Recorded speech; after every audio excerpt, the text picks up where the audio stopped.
ஸ்வேரன் கலக்க போவது யாரு ஜூனியர்ஸ் தொடர்கிறது.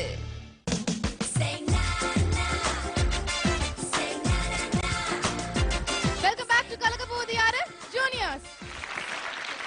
ஃபைனல்ஸ் ரவுண்ட்ல அடுத்த பெர்ஃபார்மன்ஸ் கொடுக்க போற ஜூனியர். நடிப்புக்கு துரோணர் யாருன்னு கேட்டா அது கண்டிப்பா இவர்தான். ஆனா இவரோட பெர்ஃபார்மன்ஸை நம்ம ஜெராக்ஸ் பண்ணோம்னா அதுவும் பார்க்கிறதுக்கு சூப்பரா தான் இருக்கும். Let's welcome Aravind.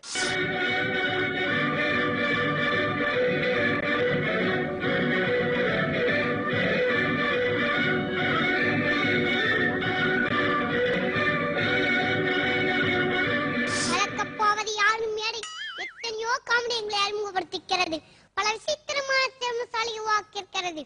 அதில் நான் மட்டும் விளக்கா? எத்தனையோ காமெடியங்கள் ஏர் வந்து எட்டு உதித்தது விட்டு ஓடிக்கிறார்கள். ஆனால் இந்த வழக்கு விசித்திரமும் அல்ல, வழக்காடும் நானோ புதுமையான மனிதனும் அல்ல. வாக்கை பாதியிலே வண்டேலே சர்வ சாதாரணமாக தெருவிலே கோலி விளையாடும் ஒரு சாதாரண புடியன் நான். பள்ளியில் குழப்பம் விளைவித்தேன், பெட்டிக்கடை காயை தாக்கினேன், குற்றம் சாட்டப்பட்டிருக்கேன் என்பதையெல்லாம் நீங்கள் நினைப்பீர்கள் இது எல்லாம் நான் மறுக்க போய்தேன் என்று. இல்லை, நிச்சயமாக இல்லை. பள்ளியில் குழப்பம் விளைவித்தேன், பள்ளி கூடாது என்பதற்காக அல்ல. டியூஷன் என்ற பெயரில் ஆயிரக்கணக்கில் பணம் வசூலிக்க கூடாது என்பதற்காக. விளையாட்டில் குழப்பம் விளைவித்தேன், விளையாட்டு கூடாது என்பதற்காக அல்ல, விளையாட்டில் போங்காட்ட கூடாது என்பதற்காக. வீட்டில் பிரச்சனை செய்தேன், இது கூடாது என்பதற்காக அல்ல, வீட்டிலே அப்பா சமைப்பதும் துணி துவைப்பதும் அம்மாவிடம் அடி வாங்குவதும் கூடாது என்பதற்காக. பெட்டிக்கடை காரை தாக்கினேன், பெட்டிக்கடை கூடாது என்பதற்காக அல்ல, எனக்கு சாக்லேட் தரவில்லை என்பதற்காக. உனக்கு ஏன் இல்லாத உலகத்தில் யாருக்கும் இல்லாத அக்கறை என்று கேட்பீர்கள். நானே பாதிக்கப்பட்டேன், நேரடியாக பாதிக்கப்பட்டேன், ஸ்ட்ரெயிட்டாகவும் பாதிக்கப்பட்டேன். பஜாரில் உஜாரா இல்லாவிட்டால் நிஜாயம் கூறுவார்கள். பைத்தியக்கார உலகம் இது, என்னை குற்றவாளி என்கிறார்கள். இந்த குற்றவாளியின் வாக்கை பாதியிலே கொஞ்ச தூரம் கடந்து பார்த்தால் அவன் கடந்து வந்து ஏபிசிடிகள் ரைம்ஸ்கள் எவ்வளவு என்று கணக்கு பார்க்க முடியும். தீர்ப்பியாவது முன் தயவு செய்து கேளுங்க. என் பேரோ அரவிந்தர்நாத், மங்களகரமான பேர். தமிழ்நாட்டிலே சென்னையிலே ஒரு பள்ளியில் 1ஆம் வகுப்பு படித்துக் கொண்டிருந்தேன். அப்போது என் பெற்றோர்கள் என்னை கலக்க போவது யார் ஜூனியர்ஸில் பங்கு பெற செய்தார்கள். முதலில் ஒரு எபிசோட் பங்கு பெற்றால் போதும் என்றார்கள். நானும் தாய் சொல்லி தட்டக்கூடாது என்பதற்காக பங்கு பெற்றேன். பிறகு இன்னும் ஒரு எபிசோட் என்றார்கள், அதிலும் பங்கு பெற்று ஜெயித்தேன். இப்போது ஃபைனல்ஸில் ஜெயித்தே ஆக வேண்டும் என்று என் பெற்றோர்கள் மீட்டுகிறார்கள், ஜெயிக்க கூடாது என்று மற்றவர்கள் மீட்டுகிறார்கள். பாவம் என் வாழ்க்கை ஆகிவிட்டது ஒரு கூவம். முத்தெடுக்க போய் கிளிஞ்சல் பொறுக்கிய கதையாய் முடிந்தது என் கதை. நான் கண்ட கண்ணை பகவ கனவாக்கினாக சிலர். அந்த சிலையை பற்றி கூறத்தான் உங்க முன்பாக இந்த கூண்டிலே சிறு உடந்த பறவையாக நிற்கின்றேன். நான் பள்ளியில் தேர்நாட்களில் கூட 2 பக்கத்துக்கு மேல் படித்ததில்லை. ஆனால் இங்கு பக்கம் பக்கமாக பேப்பர்களை கொடுத்து மனப்பாடம் பண்ண சொல்கிறார்கள். எனக்கு இப்பவே கண்ணை கட்டுது. இதற்கெல்லாம் காரணம் என்னுடைய தாய். என்னுடைய தந்தை என் தாய் சொல்கிறபடியெல்லாம் தலையாட்டுகிறார். என்னுடைய அப்பா மட்டுமல்ல, உலகத்தில் பல அப்பாக்கள் தங்கள் மனைவி சொல்கிறபடியெல்லாம் தஞ்சாவூர் பொம்மை போல் தலையாட்டுகிறார்கள். என் பெற்றோர்கள் நயவஞ்சர்கள். விளையாடு பாப்பா என்றார் பாரதியார். நீ போய் கலக்க போவது யார் ஜூனியர்ஸில் விளையாடு என்று என்னை அனுப்பிவிட்டார்கள். என்னை விளையாட விடவில்லை. என்னை மட்டும் விட்டிருந்தால் விடுமுறை நாட்களில் சில்ட்ரன்ஸ் பார்க்கிலே ஒரு நாள், பீச்சிலே ஒரு நாள், எம்ஜிஎம்லே ஒரு நாள் என் விடுமுறையை கழித்திருக்கலாம். இப்படி என் வாழ்க்கையை ஓட்டியிருக்கலாம். ஆனால் இதை யாரும் விரும்பவில்லை. விளையாட விட்டாலா என் பெற்றோர்கள் விடவில்லை. கலக்க போவது யாரு மேடையில் திரு பாண்டியராஜன் அங்கிளின் திருதிருமையை மிரட்டியது. ஓடினேன்.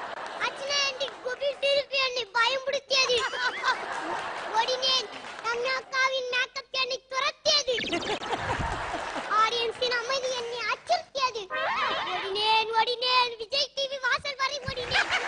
அந்த செக்யூரிட்டி என்னை விரட்டியதால் திரும்பி வந்து விட்டேன். என் ஓட்டத்தை தடுத்திருக்க வேண்டும், வாட்டத்தை போக்கிருக்க வேண்டும் என்று சட்டத்தை நீட்டுவோர். கலக்கப்போவது ஜூனியர் புரோகிராமில் என்னை கொண்டு வந்து விட்டது என்னுடைய பெற்றோரின் குற்றமா அல்லது தொலைக்காட்சியின் குற்றமா? செலக்ஷனில் நான்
நீதிபதிகளின் தீர்ப்பே மகேஷனின் தீர்ப்பே.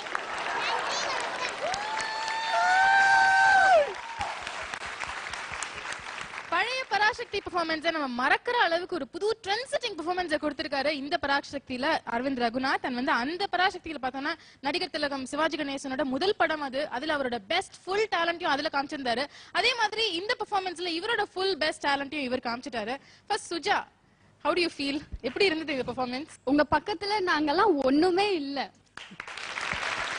தேங்க்யூ.